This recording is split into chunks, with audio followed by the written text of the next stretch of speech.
Bonjour à toutes et à tous. Je vous propose qu'on débute notre réunion de ce jour. Et mes chers collègues, je vais aller directement au vif du sujet. Notre ordre du jour appelle l'examen de l'instrument du marché unique pour les situations d'urgence présenté par la Commission européenne.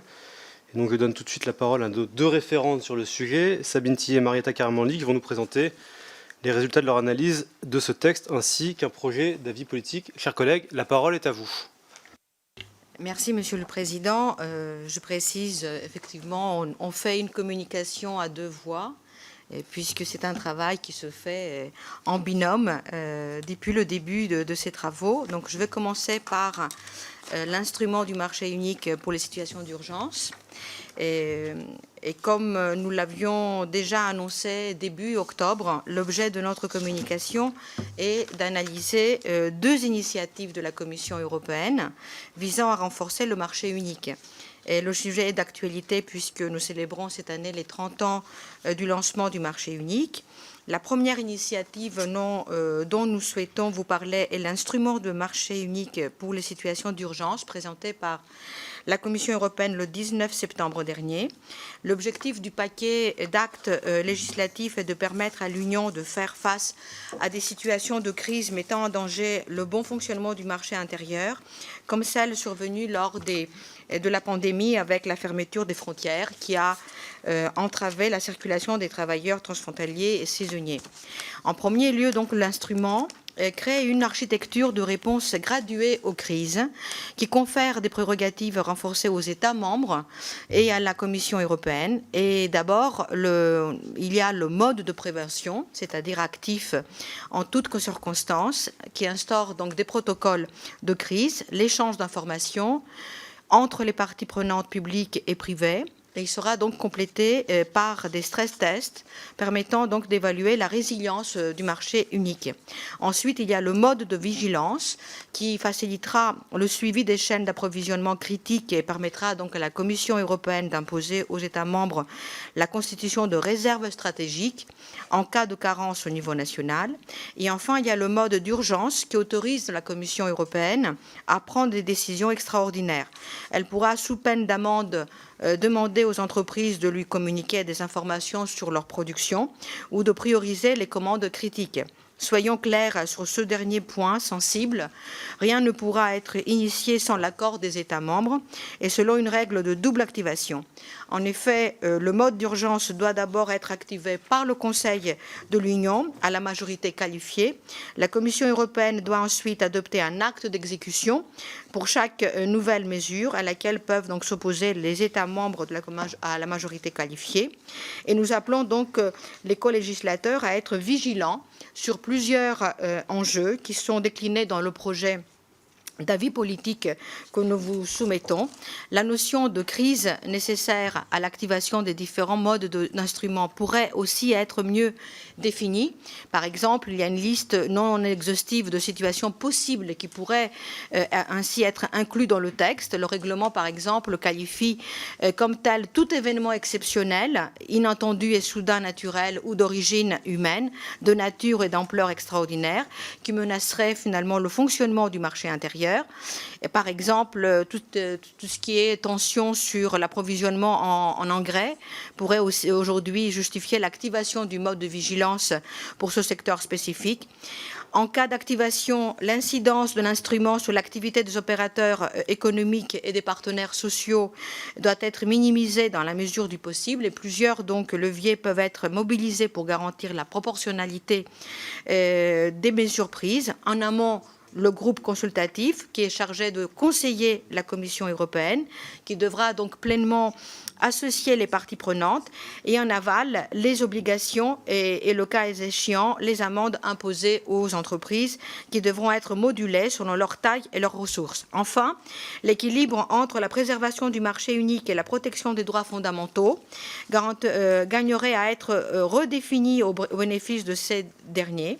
En particulier, nous sommes défavorables à l'abrogation sèche du règlement dit fraise de 1998 que prévoit l'instrument. Ce texte a été adopté suite à un arrêt de la Cour de justice condamnant la France pour ne pas avoir empêché des blocages d'agriculteurs qui entravaient la libre circulation de produits espagnols. Il comporte une clause dite Monti qui précise que le règlement ne peut être interprété comme affectant le droit d'action collective dont le droit de grève. Et une telle clause, qui existe dans plusieurs autres textes européens, ne figure pas dans la proposition du règlement de la Commission européenne. Pourquoi un tel silence ? Il nous semble pertinent justement de réintroduire ici une clause Monti afin de ne laisser aucun doute sur la protection du droit d'action collective dans l'Union européenne, au-delà de sa consécration par la Charte des droits fondamentaux. Il incombe aussi désormais au Conseil de l'Union et au Parlement européen d'améliorer les dispositions de l'instrument du marché unique pour des situations d'urgence. Les négociations s'annoncent longues.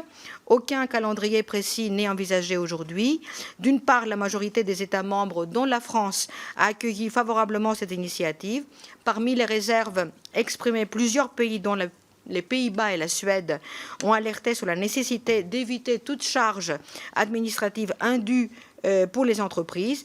La question de la protection du droit de grève a été soulevée par la Belgique et nous partageons ces points de vigilance qui sont autant de pistes pour faire progresser le texte lors des prochaines négociations. Il s'agit donc de trouver un point non pas d'équilibre, mais d'efficacité pour que l'ensemble des États, mais aussi l'ensemble des forces économiques travaillent de façon convergente.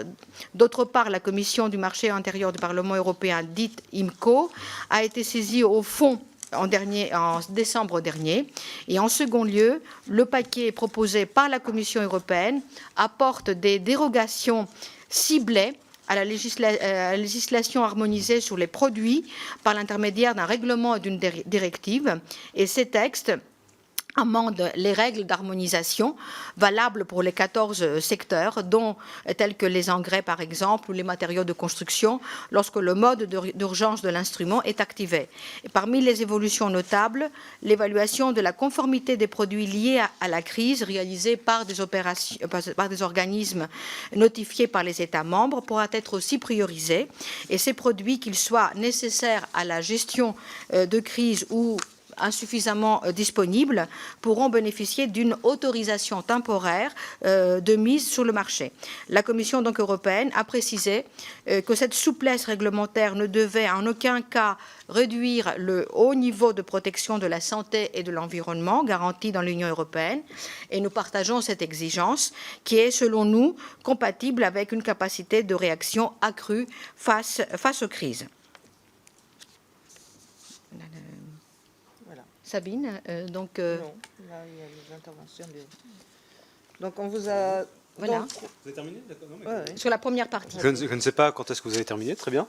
Je passe la parole aux orateurs de groupe, et donc à Laurence Christol pour le groupe Renaissance. Merci, Monsieur le Président. Nous remercions les deux référentes pour le travail effectué sur ces deux législations européennes qui ont en commun de chercher par les moyens et à des niveaux différents à permettre de protéger davantage l'économie européenne face à d'éventuelles perturbations. Concernant le sujet de la vie politique en particulier, nous ne pouvons que nous féliciter que l'Union européenne ait choisi d'améliorer sa capacité de résilience face aux événements pouvant venir déstabiliser le marché unique au travers de l'annonce faite en septembre dernier de l'instrument pour les situations d'urgence. Les crises récentes que l'Union européenne a traversées, comme la pandémie de Covid-19, et que pour certaines elle affronte encore, à l'instar de la guerre en Ukraine et de ses conséquences, ont démontré la nécessité d'une meilleure coordination des institutions européennes et d'une réaction vigoureuse contre les facteurs pouvant troubler l'économie européenne et nos entreprises. La France, par la voix du président de la République, n'a cessé de se mobiliser pour que nous en tirions les leçons. À l'heure où nous plaidons pour une autonomie stratégique européenne, cet instrument d'urgence constitue un complément utile afin de contrer tout obstacle à la libre circulation ou aux pénuries de biens et de services nécessaires en cas de crise. Votre avis politique, tout en soutenant cette initiative, n'occulte pas les interrogations qui restent encore en suspens quant à son fonctionnement et qui devront trouver une réponse dans les mois à venir. Pour toutes ces raisons, notre groupe votera en faveur de votre avis politique, avec tout de même une proposition d'ajout que je vous détaillerai dans quelques minutes. Merci beaucoup. La parole est à Yael Ménage pour le groupe Rassemblement National. Merci, Monsieur le Président. Nous sommes aujourd'hui à nouveau face à l'appétit insatiable de centralisation et de pouvoir de la Commission européenne.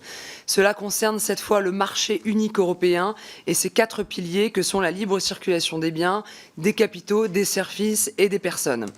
Encore une fois, nous constatons qu'à partir des exigences réglementaires de la Commission européenne, dont nous ne rappellerons jamais assez que sa légitimité démocratique est pour le moins peu compréhensible par les citoyens, cet avis politique se propose de renforcer la centralisation et le dirigisme concernant des décisions vitales en instituant un instrument d'urgence pour le marché unique applicable dans des situations de crise. Outre que la définition de crise retenue est tellement large qu'elle permet un champ d'interprétation excessif, ce que semble révéler d'ailleurs cet avis dans son numéro 27, on s'éloigne encore une fois de la subsidiarité et de la proportionnalité gravée dans le marbre de l'article 5 du traité de l'Union européenne et de son alinéa 3 qui stipule que l'Union intervient seulement si et dans la mesure où les objectifs de l'action envisagée ne peuvent pas être atteints de manière suffisante par les États membres, tant au niveau central qu'au niveau régional et local, mais peuvent l'être mieux en raison des dimensions ou des effets de l'action envisagée au niveau de l'Union. On s'éloigne tout autant du fait que, toujours à l'article 5, alinéa 3, les parlements nationaux veillent au respect du principe de subsidiarité, puisqu'au nom de l'urgence de la crise, ces modes abusif de gouvernement par la peur, notre Commission des affaires européennes salue la création d'un outil qui porte en lui-même un très grave danger quant aux libertés publiques et au respect des 4 principes du marché unique rappelés précédemment. D'ailleurs, de nombreux États membres, Belgique, Danemark, Finlande, Irlande, Malte, Pays-Bas, Portugal, Slovénie, Suède, mais aussi de nombreux représentants officiels de secteurs économiques et d'entreprises se sont déjà alarmés face à cette nouvelle tentative de la CE de centraliser et de s'accaparer des compétences supplémentaires. À nouveau, la Commission exige de s'attribuer le droit de dicter aux États, aux entreprises, aux citoyens ce qu'ils doivent faire à la faveur d'un état de crise quasiment permanent. Il s'agit d'un déni de démocratie, de subsidiarité et d'une volonté de toujours plus infantiliser les citoyens, les États et les acteurs de la vie sociale et économique. Ce texte, cet avis politique en l'état, le groupe Rassemblement national ne le partage pas, ne le soutient pas, y est donc résolument opposé. Merci. Merci. La parole est à Manuel Bompard pour le groupe de la France Insoumise. Merci Monsieur le Président, chers collègues. Merci à nos 2 collègues pour cet avis politique portant sur l'instrument du marché unique pour les situations d'urgence présenté par la Commission européenne le 19 septembre dernier. Ce nouvel instrument s'inscrit dans ce qu'on pourrait espérer être la fin de la naïveté européenne sur les bienfaits d'un marché où l'intervention de la puissance publique est proscrite. Hélas, il aura fallu les conséquences désastreuses de la crise du Covid et de la guerre en Ukraine pour que la Commission européenne commence à sortir de ses obsessions néolibérales et à prendre conscience que l'Union européenne est aujourd'hui la seule grande zone économique du monde à refuser toute forme de protectionnisme ou de planification économique. Et pourtant, la leçon ne semble pas encore tout à fait assimilée. En effet, afin de ne pas heurter les sensibilités de certains États membres, cet instrument est, de l'aveu même du commissaire Thierry Breton, bien moins coercitif que ses équivalents japonais, coréens ou américains. Encore une fois, là où les grands concurrents économiques de l'UE montrent leur croc, l'Union européenne montre des dents de lait. À l'heure où les États-Unis deviennent plus interventionnistes et protectionnistes que jamais, nous risquons de payer cher ce manque d'ambition. Preuve encore que la leçon n'a pas été apprise, le mécanisme prévu est extrêmement complexe dans son fonctionnement et dans sa mise en œuvre. Il sera à tous les coups très lourd à mettre en œuvre. Surtout, il suppose l'abdication totale de la souveraineté des États membres qui, en cas d'urgence, doivent s'en remettre entièrement et exclusivement à la Commission européenne. Vous admettrez qu'il y a de quoi être sceptique à laisser Madame Vestager, qui se refuse à toute intervention de la puissance publique en matière économique, être en charge de piloter ces interventions. Enfin et surtout, cet instrument souffre d'un point aveugle, la concurrence généralisée au sein même de l'Union européenne, qui est la première source des graves dysfonctionnements rencontrés par notre économie, notamment dans sa dimension industrielle. Ce dont a le plus souffert la France, c'est de sa désindustrialisation. Or, le marché unique porte une responsabilité importante en la matière. Je rappelle juste quelques chiffres. D'après une étude réalisée en 2016 par la Fondation européenne pour l'amélioration des conditions de vie et de travail, sur 912 délocalisations répertoriées dans l'Union entre 2003 et 2016, 82% concernaient le secteur manufacturier et la moitié à peu près de ces délocalisations étaient des délocalisations au sein de l'Union européenne. Pour ce qui est de la France, selon l'INSEE, l'industrie manufacturière a été la plus concernée par des délocalisations, dont 55% d'entre elles se produisent au sein de l'Union Je m'arrête là. Pour ce qui est de Merci l'avis beaucoup. politique, chers collègues, je salue quand même votre appel à défendre le droit de grève. Je regrette que les collègues de la minorité présidentielle n'aient pas eu la même lucidité il y a quelques mois lors des grèves dans les raffineries. J'espère qu'ils auront la même lucidité pour les grèves qui auront lieu dans les prochains jours face à la réforme des retraites. Je vous remercie. Merci pour cet appel, chers collègues. La parole est à Monsieur Settlinger pour le groupe Les Républicains. Merci, Monsieur le Président. Mesdames les rapportrices, concernant donc les mécanismes de contrôle de cet instrument par le Parlement européen, estimez-vous que ces mécanismes de contrôle sont suffisants ? Ma deuxième question concerne les éléments qui seront demandés en cas de situation d'urgence aux entreprises. N'estimez-vous pas qu'on risque d'avoir une certaine complexité et puis de demander à nos entreprises de fournir un certain nombre de données aux autorités européennes, ce qui pourrait être chronophage pour elles. Alors on sait bien que, en tout cas d'un point de vue national, les dernières années, il y a plutôt eu une simplification grâce à différentes initiatives gouvernementales, donc une certaine simplification pour les entreprises, mais est-ce que là, on ne risque pas d'avoir une certaine complexité accrue pour les entreprises ? Ensuite, concernant des entreprises qui éventuellement ne joueraient pas le jeu et qui ne fourniraient pas à la Commission européenne ou certaines informations, est-ce qu'il y a des sanctions qui sont prévues ? Et puis, dernière question, concernant le droit de grève, certains États se sont émus, se sont inquiétés d'une éventuelle atteinte qui pourrait être portée donc, en cas de situation d'urgence au droit de grève par rapport aux différentes législations nationales qui protègent ce droit de grève. Alors qu'en est-il ? Est-ce que vous pensez que ce mécanisme permettra de sauvegarder, quoi qu'il arrive, le droit de grève ? Merci beaucoup d'avance. Merci, chers collègues. La parole est à Frédéric Petit pour le groupe démocrate. Oui, merci Monsieur le Président, merci Mesdames les rapporteurs pour ce travail. Enfin, pour l'instant Madame, puisque je pense qu'on repassera après avec ma collègue Sabine. Je réagis aux avis, évidemment, nous soutenons ce travail et nous soutenons ce projet. Je crois que ce que nous avons vu ces dernières années a été constaté, et je le sais dans ma circonscription, comme quelque chose qui a débloqué et qui a ouvert les yeux d'un grand nombre de personnes. Quelques questions à mes collègues. D'abord, je refuse, et je le refuserai, je le répéterai tant que de besoin, je refuse qu'on mette en cause la démocratie des organisations, de l'organisation de la Commission européenne. Je veux dire, la Commission européenne est un exécutif. Tous les exécutifs sont sous le contrôle d'un Parlement. Et je ne vois pas où il y a de différence. Je le répéterai tant que vous le répéterez. Cette Commission européenne, l'organisation de l'Union européenne est organisée de manière démocratique. On peut critiquer, on peut le faire évoluer, mais elle est organisée. C'est un des systèmes démocratiques qui existent. Et dire qu'elle n'est pas démocratique est faux. Et puis après, deuxième remarque, c'est compliqué, évidemment, le texte est compliqué. Nos rapporteurs ont fait un travail précis, un travail d'analyse précis, de risque, etc. Je crois quand même qu'on est confronté à quelque chose sur les grandes dogmatiques, qu'ils soient ceux de nos collègues du Rassemblement national ou ceux de la France insoumise. Dans le cas de la crise, évidemment, la définition de la crise est compliquée, mais qu'est-ce qu'un dispositif suffisant en temps de crise ? La crise est forcément quelque chose qu'on ne prévoit pas. Donc c'est quand même un défi qu'il faut reconnaître et donc il faut intégrer dans la façon dont on va utiliser, dont on va accepter. Je rappelle aussi à mes collègues ce que j'ai rappelé plusieurs fois dans cette commission et dans la commission des affaires étrangères, que je trouve qu'il ne faut pas que les parlementaires se tirent des balles dans le pied. C'est ici que nous faisons le contrôle aussi.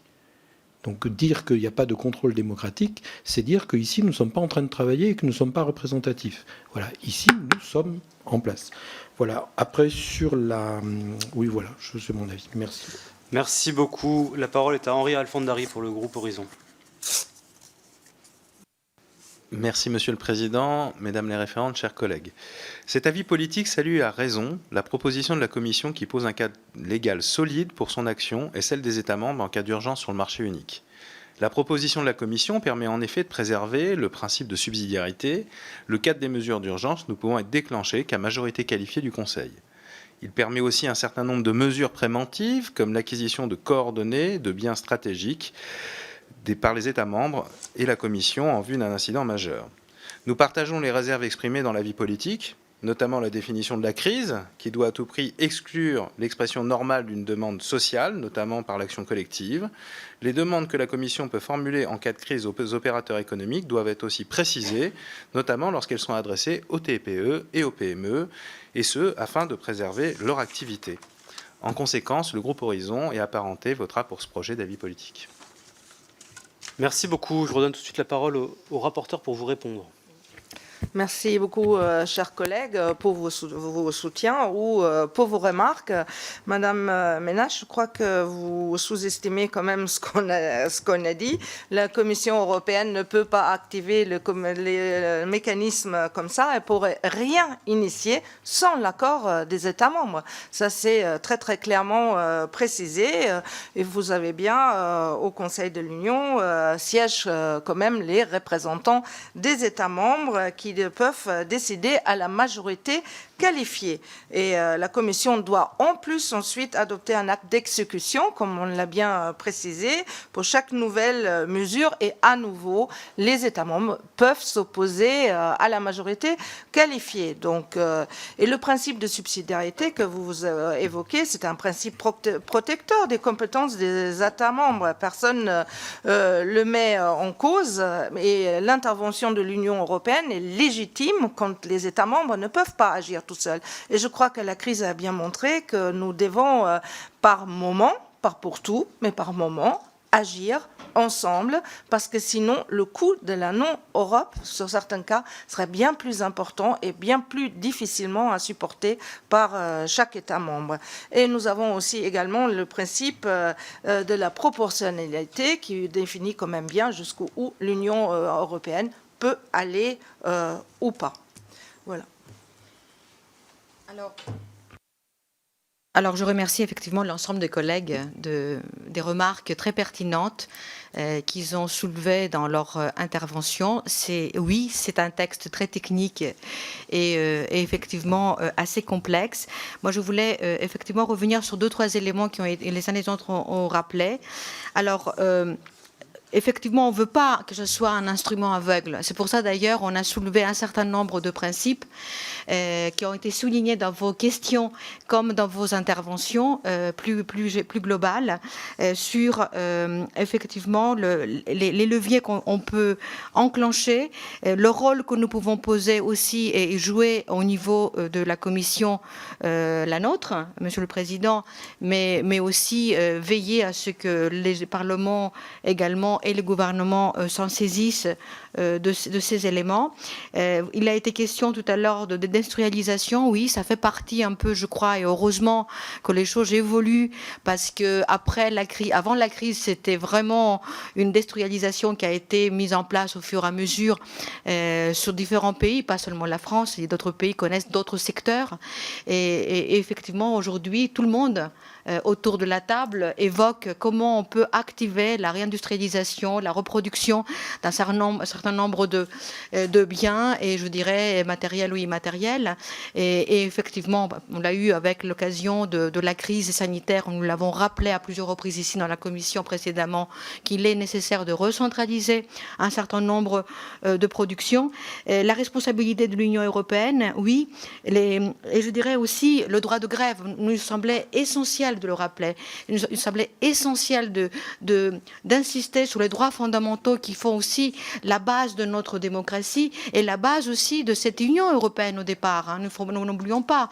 Donc oui, c'est un instrument, c'est technique, mais en tout cas, on a voulu aussi appeler et préciser les limites de l'instrument. Pour revenir sur une question précise concernant les entreprises, oui, il y aura des sanctions. On l'a mis effectivement dans l'avis. Il y a des sanctions qui seront et des amendes qui seront imposées aux entreprises, mais qui devront être modulées selon la taille et leurs ressources. Il y a aussi la question de la définition, je vous l'avais rappelé, de la définition de la crise.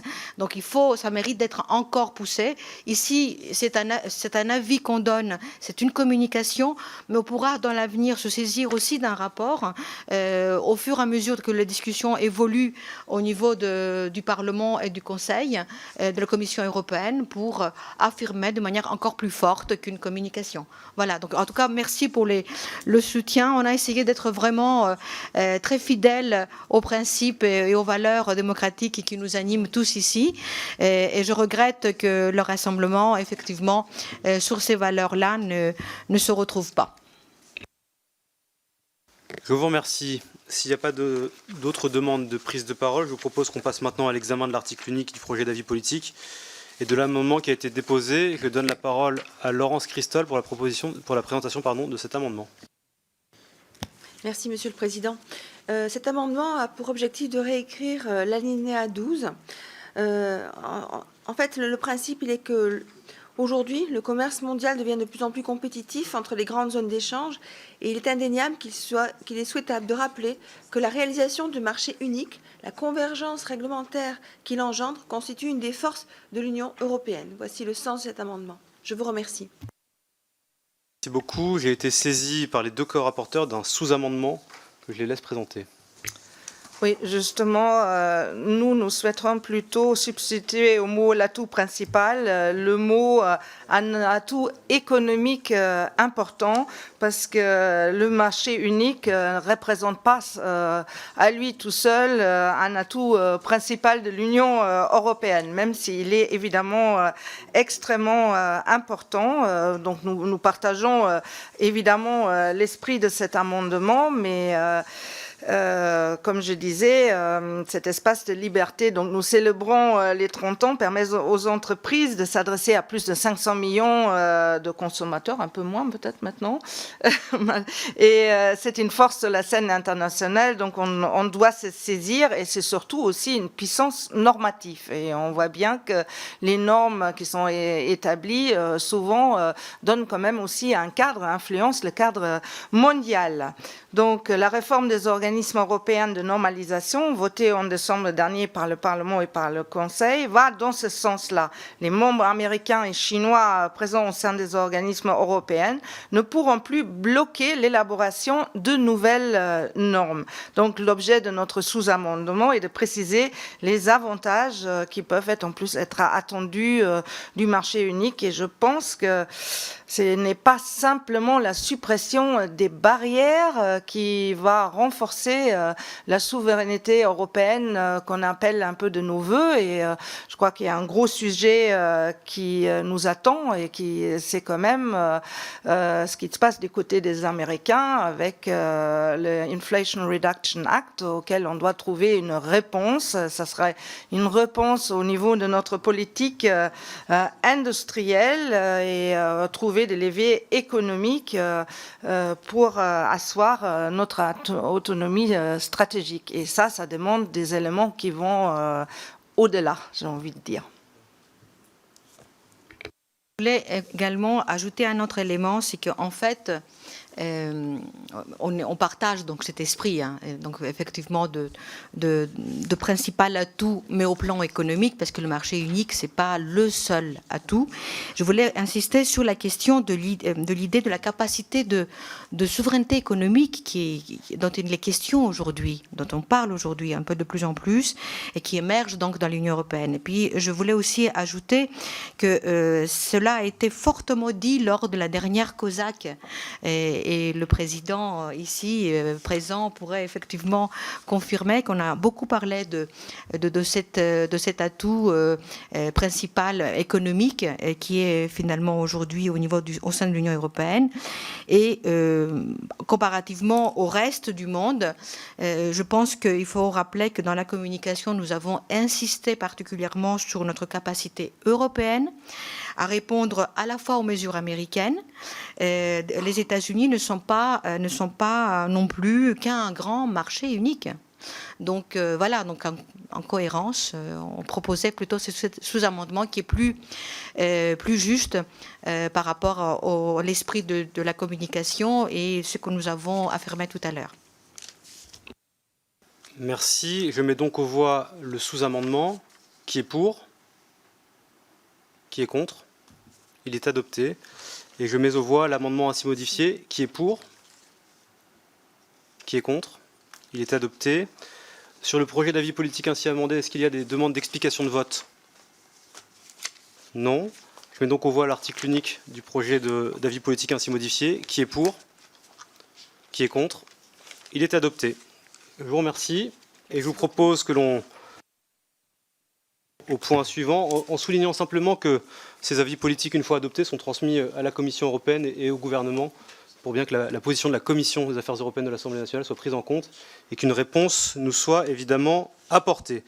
Je passe, mesdames les référentes, au deuxième point. Vous l'aurez constaté, chers collègues, c'est un après-midi carrément litillé. Et donc, une communication sur la révision de la directive relative à la lutte contre le retard de paiement dans les transactions commerciales. Vous avez la parole. Merci, Monsieur le Président. Alors, le second texte dont nous souhaitons vous entretenir est la révision de la directive de 2011 sur les retards de paiement annoncée par la présidente de la Commission européenne dans son discours sur l'état de l'Union. Vous voyez, on essaye de travailler un peu plus en amont maintenant aussi pour pouvoir nous exprimer. Alors, l'enjeu est en effet assez considérable. La défaillance d'un client du fait d'un retard de paiement peut entraîner la disparition d'un fournisseur et par un mécanisme de contagion, la déstabilisation d'une filière entière. Pour l'instant, on dispose que des estimations de la Commission qui estiment que seuls 40% des entreprises sont payées dans les délais contractuels ou légaux et que les retards de paiement sont à l'origine d'une faillite sur 4 parmi les PME européennes. Alors, la révision de la directive de 2011, qui devrait être présentée cette année, doit être l'occasion d'améliorer en fait un cadre juridique défaillant.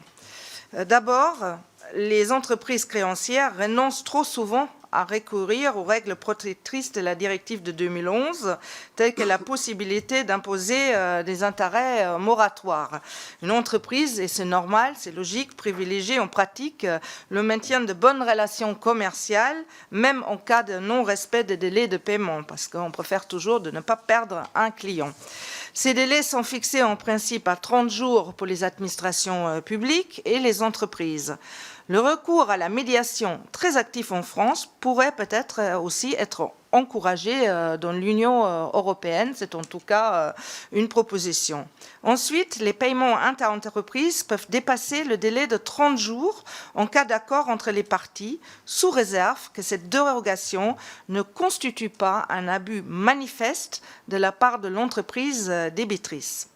Or, l'abus de la liberté contractuelle est défini de manière imprécise dans la directive de 2011, qui crée en fait une zone grise à l'origine de pratiques déloyales. Certaines grandes entreprises profitent de leur pouvoir de marché en fixant à 120 jours leur délai de paiement. Un délai de paiement maximum pourrait ainsi être appliqué aux entreprises à la manière des autorités publiques. Enfin, nous déplorons le manque de données officielles sur les retards de paiement en Europe. La Commission européenne a annoncé le lancement d'un observatoire à l'été 2023 à partir du projet pilote sur le secteur du bâtiment. Cet outil est indispensable pour mieux connaître et prévenir ces phénomènes préjudiciables aux entreprises sur le modèle de l'Observatoire des délais de paiement créé en France dès les années 90. En conclusion, 2 critères importants devraient, selon nous, orienter les discussions à venir sur la révision de la directive. D'une part, la maîtrise des délais de paiement doit reposer non seulement sur les relations inter-entreprises, mais aussi sur l'exemplarité des pouvoirs publics lorsqu'ils sont débiteurs. Parce que là aussi, on peut constater, aussi chez nous en France, parfois, que même les pouvoirs publics ne respectent pas les délais, alors qu'il est difficile après de demander aux entreprises, surtout aux petites et moyennes entreprises, de le faire. D'autre part, le renforcement du cadre juridique ne doit pas faire peser une charge administrative disproportionnée sur les PME, par exemple si le reporting des comportements de paiement était demandé aux entreprises. Alors, nous vous tiendrons bien sûr informés de la suite de ces travaux parce que la Commission européenne ne fait qu'initier. C'est une manière aussi d'attirer votre attention sur ce sujet qui est quand même un sujet important pour nos entreprises. Et nous envisageons de nous saisir de la réponse européenne aux mesures protectionnistes américaines adopté dans le cadre de la loi sur la réduction de l'inflation. Ce plan menace notre industrie et nos emplois. Et la Commission européenne mène actuellement des consultations avec les États membres et devrait faire de premières propositions début février. Il est plus que temps d'agir aussi pour nous, pour peser par rapport à ce sujet, qui est un sujet complémentaire. Et je vous remercie. Maintenant, effectivement, si vous aussi, vous avez des remontées un peu de vos entreprises, la question cruciale de ce sujet, c'est la relation commerciale qu'une entreprise a avec ses fournisseurs et ce besoin absolu de respect des délais des paiements qui portent autant de préjudice. Merci. J'ai une demande de prise de parole. Pierrick Berthelot pour le Rassemblement national. Oui, merci, Monsieur le Président. Mesdames les référentes, mes chers collègues, enfin du moins ceux qui sont là, le retard de paiement dans les transactions commerciales est une plaie, vous le savez, pour les petites entreprises et les artisans. Bien que les marchandises aient été livrées ou les services fournis, bon nombre de factures y afférentes sont acquittées bien au-delà des délais. Ces retards de paiement ont des effets négatifs sur les liquidités des entreprises et compliquent leur gestion financière. Si ce phénomène est déjà compliqué à gérer pour les grandes entreprises, elles peuvent être mortelles pour les PME et les artisans ayant peu ou pas de trésorerie. Certes, dans certaines circonstances, il est possible que des entreprises aient besoin de délais de paiement plus longs, par exemple si elles souhaitent accorder des crédits commerciaux à leurs clients, mais la bonne marche des affaires nécessite que l'on soit ferme. Il convient donc de lutter efficacement pour décourager les retards de paiement et la directive actuelle va en ce sens. En instaurant des pénalités de retard sous la forme d'intérêts simples, tout comme elle permet aux créanciers de facturer des intérêts pour retard de paiement sans donner aucune notification préalable de non-paiement, ni aucune autre notification similaire au débiteur pour lui rappeler de son obligation de payer. Il faut tirer les leçons de l'actuelle directive, en faire un bilan et voir les points d'amélioration afin de lutter encore davantage contre les retards de paiement. Ainsi, il est nécessaire de veiller à ce que les procédures de recouvrement pour des dettes non contestées liées à des retards de paiement dans les transactions commerciales soient menées à bien dans un bref délai, y compris au moyen d'une procédure accélérée et quel que soit le montant de la dette. Il en va encore une fois de la santé financière de nos entreprises. Nous suivrons donc avec attention, et vous aussi, j'en suis sûr, ce dossier, surtout en soutien aux petites entreprises et artisans qui ont peu de trésorerie et qui sont mis en péril par ces retards et indélicatesses de paiement. Aussi, je vous pose la question, quelles mesures pourraient être apportées afin d'intensifier la lutte contre le retard de paiement dans les transactions commerciales, en plus des rapports que vous avez cités au préalable? Je vous remercie. Merci beaucoup. Est-ce qu'il y a d'autres demandes de prise de parole? Non. Dans ce cas, je vous repasse la parole, chers collègues. Merci. Alors la Commission, elle a souligné en fait la qualité du travail en France je pense qu'ils vont s'inspirer un petit peu aussi de nos instruments dont on dispose. Ça veut dire nous on a une législation quand même assez protectrice et on a un dispositif de contrôle et de sanctions de retard de paiement avec des amendes administratives infligées par Bercy. Ce qui nous manque aujourd'hui vraiment cruellement dans l'Union européenne, c'est des données officielles pour des comparaisons aussi dans l'Union européenne, puisque cette directive doit quand même être applicable un petit peu partout. Enfin, en tout cas, l'objectif doit être réalisé dans toute l'Union européenne, et je crois que ça c'est important. Mais peut-être là, on soulève aussi un autre sujet. On se focalise un peu sur les retards de paiement aussi à l'intérieur de nos États membres, mais qu'en est-il aussi d'un instrument de retard de paiement entre une entreprise et un fournisseur hors de notre propre État à l'intérieur de l'Union européenne? Je crois que ça, c'est encore un sujet sur lequel on devrait porter notre attention. Merci. La question, effectivement, que vous avez soulevée, on peut peut-être aussi rappeler que il y a encore, ça a été rappelé dans notre communication, où il y a aussi des mauvais exemples qui sont situés au niveau des autorités publiques. Donc ça a été rappelé. Effectivement, nous, on insiste pour qu'il y ait vraiment une saisine de cette problématique par l'ensemble des États membres et qui fasse aussi accélérer un peu la transposition des directives dans ce domaine et qu'il adopte aussi une culture du paiement rapide en Europe. Ça tient aussi de la volonté des États. Après, il y a d'autres dispositifs qui peuvent être aussi rappelés. C'est des initiatives, par exemple, les États qui peuvent aussi s'inscrire dans la formation des PME pour pouvoir aussi prendre en considération la gestion du crédit ou le développement du marché de la facturage. Hein, donc, c'est des éléments complémentaires. Et puis, je voulais peut-être aussi rappeler, parce que, bien sûr, il y a eu aussi la Cour de justice de l'Union européenne qui a constaté des violations par plusieurs pays. Donc, c'est pour ça que j'insiste là-dessus.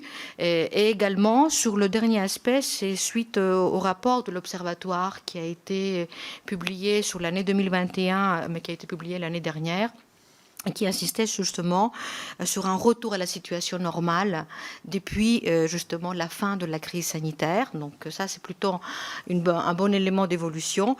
Mais cependant, on constate toujours des délais de paiement, des délais globaux de paiement qui sont à 18 jours, mais qui passent plutôt à 28 jours. Voilà, d'un côté, sur le secteur public local, par exemple, où effectivement, le délai de paiement concernant les ETI et les grandes entreprises qui sont largement supérieurs des PME.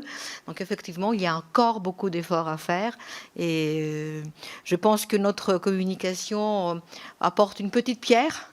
En tout cas, même si pour la France a été saluée, mais je pense que c'est compte tenu du fait que, comme Monsieur le Président l'a rappelé tout à l'heure, les éléments seront adressés à la fois à la Commission européenne et à la fois au notre gouvernement.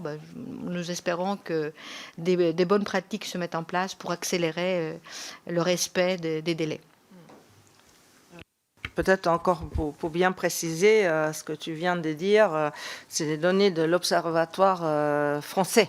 Hein, là, ça concerne que la France, mais déjà chez nous, il faut qu'on veille aussi à ce que les délais de paiement soient le plus harmonisés possible et qu'il n'y ait pas de trop grande divergence entre ETI et grandes entreprises et les PME. Mais le problème, c'est que la puissance économique, souvent des grandes entreprises, fait quand même qu'ils ont une force de négociation par rapport aux petits qui parfois sont obligés de respecter des délais de paiement qui sont injustifiés.